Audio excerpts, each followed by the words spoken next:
Let's talk about slope. I'm sure you've heard about slope before. You might remember rise over run. Slope is telling us the change vertically as compared to the change horizontally. It's just the ratio of the vertical over the horizontal change. Mathematically, we can set up a formula that looks like this. If I have two generic points, x1, y1, and x2, y2, I can calculate the vertical change, which is the change in the y's, by taking the difference in the y's, and I can calculate the horizontal change by calculating the difference in the x's. That's where this crazy formula comes from. So rise over run is change in y's over x's. Rise, y's, run x's. All right, so how do we find the slope of a line? We want to take the difference in the y values, the vertical change, and the difference in the x's, the horizontal change. It really doesn't matter which point you consider x1, y1, and which one x2, y2. The point is, whatever you start with, you stick with. So if I start with -7 and subtract 3, I must start with 5 and subtract the -2 on the denominator. In this particular case, the slope ends up being -10 sevenths. Now, if I were to plot these 2 points and draw the line between them, I would recognize that the line goes down. That's not a shocker. So here's some generalities. In general, if I have a positive slope, my lines are going to go up. And if I have a negative slope, my lines are going to go down. But even more than that, if I have a bigger number, I'm going to have a steeper line. So y equals 1x, slope is 1, versus 2x, slope is 2, versus 3x, slope is 3, I'm going to have different slants to my line.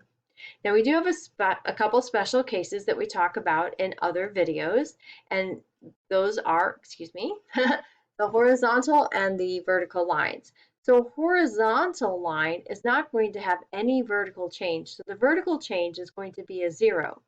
The horizontal change, well, it'll be whatever I calculate for those 2 points. So 0 divided by anything is 0. That's a defined number. If I have a vertical line, on the other hand, my vertical change is going to be whatever it is, but my horizontal change, x1 to x1, there is none.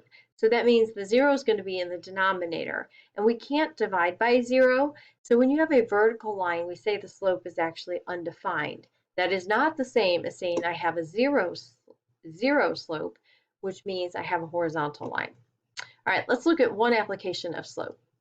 So if I say that the maximum grade permitted on interstate highways is 6%, that means 6 feet per 100 feet. So a 6-foot vertical rise over a 100-foot horizontal change. At that grade, how many feet would I climb over a distance of 10 miles?